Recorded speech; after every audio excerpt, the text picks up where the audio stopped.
Unfortunately, Ukraine has become a geopolitical tool against Russia. The West, having supported the coup d'etat in Kiev in 2014 as a starting point of the current stage of the crisis and part of the anti-Russian campaign, continued unprovoked military activities in and around the country.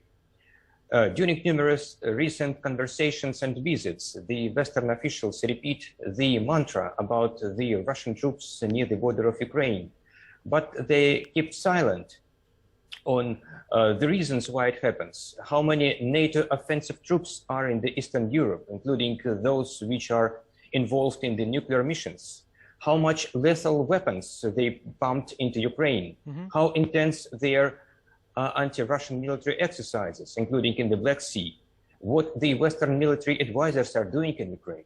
In fact, the Western military exploration of the Ukrainian territory makes Ukraine even more part of NATO than some of its formal members. Right. That moves NATO war potential to the immediate proximity to the Russian borders. Right. That is accompanied with the huge Western disinformation campaign that Russia is going to invade Ukraine and even announce some particular dates. We don't know about these dates. If they do, that means that they are intentionally preparing for another provocation and invasion from the other side of the eastern part of Ukraine.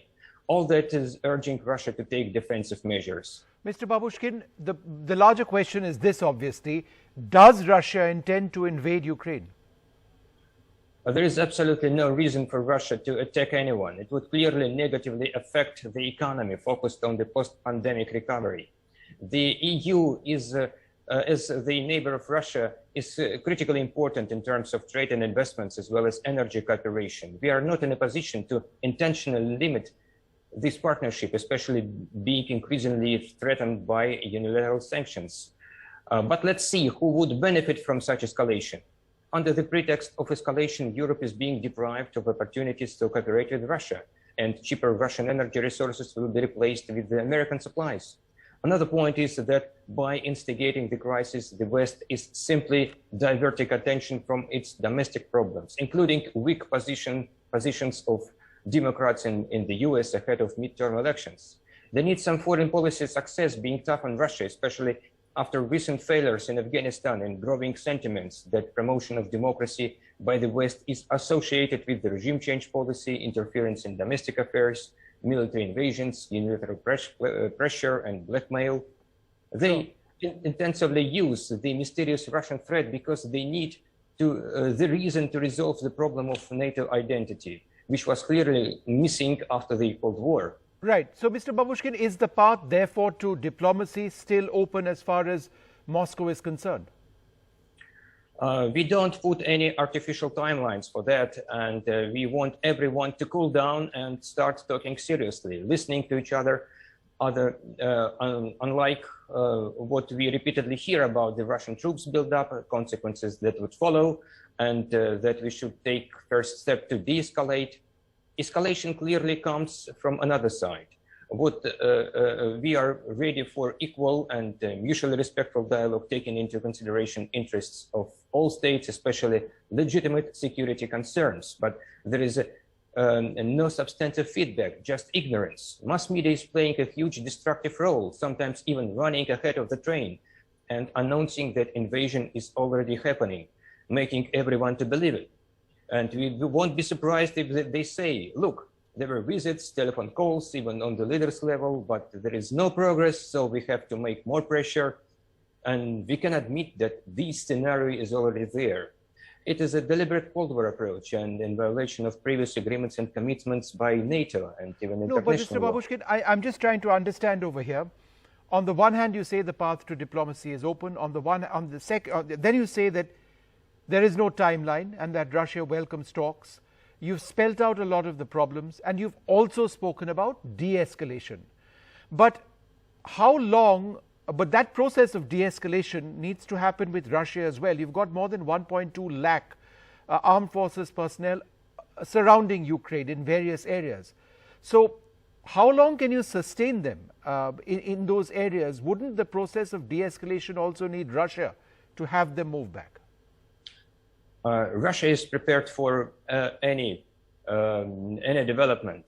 So we are ready to defend our territory, but we would prefer the dialogue between the two sides, especially taking into account the legitimate Russian security concerns, and that the sides should take into consideration, very serious consideration, the requirement of undivided security, which means that no one should exercise its security at the expense of other states.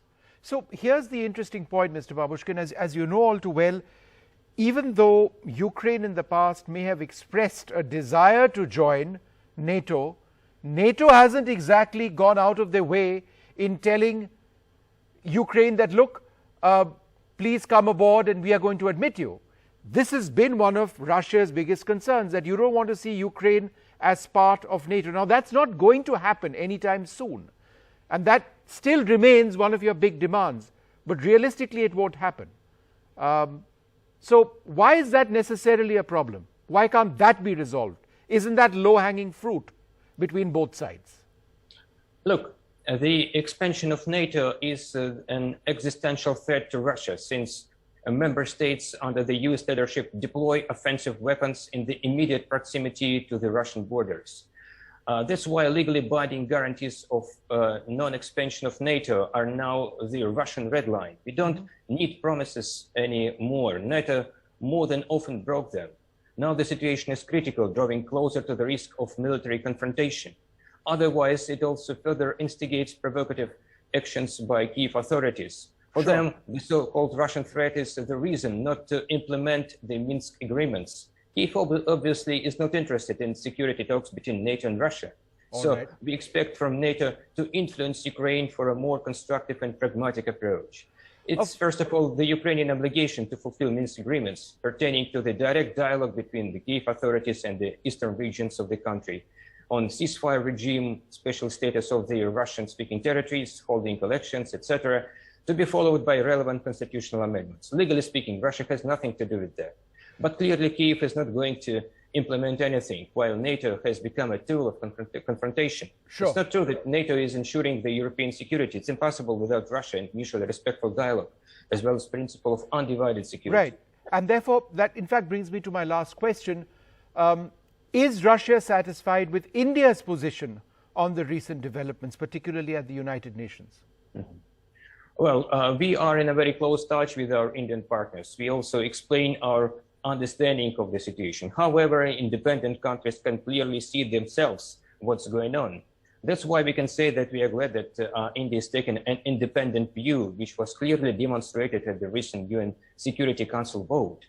Our special and privileged strategic partnership is based on mutual trust and equal, respectful and pragmatic dialogue, taking into account each other's interests without any pressure or threat of sanctions or any hidden agenda. We are like-minded and stand for just, equal and predictable multipolarity with the central role of the United Nations and international law, as well as unified agenda.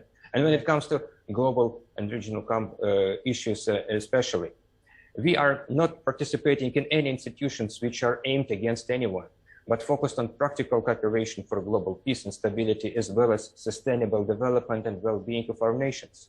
Decades-long mutual trust elevated our mutual understanding to an unprecedented level. We wish to have the same relations with all countries.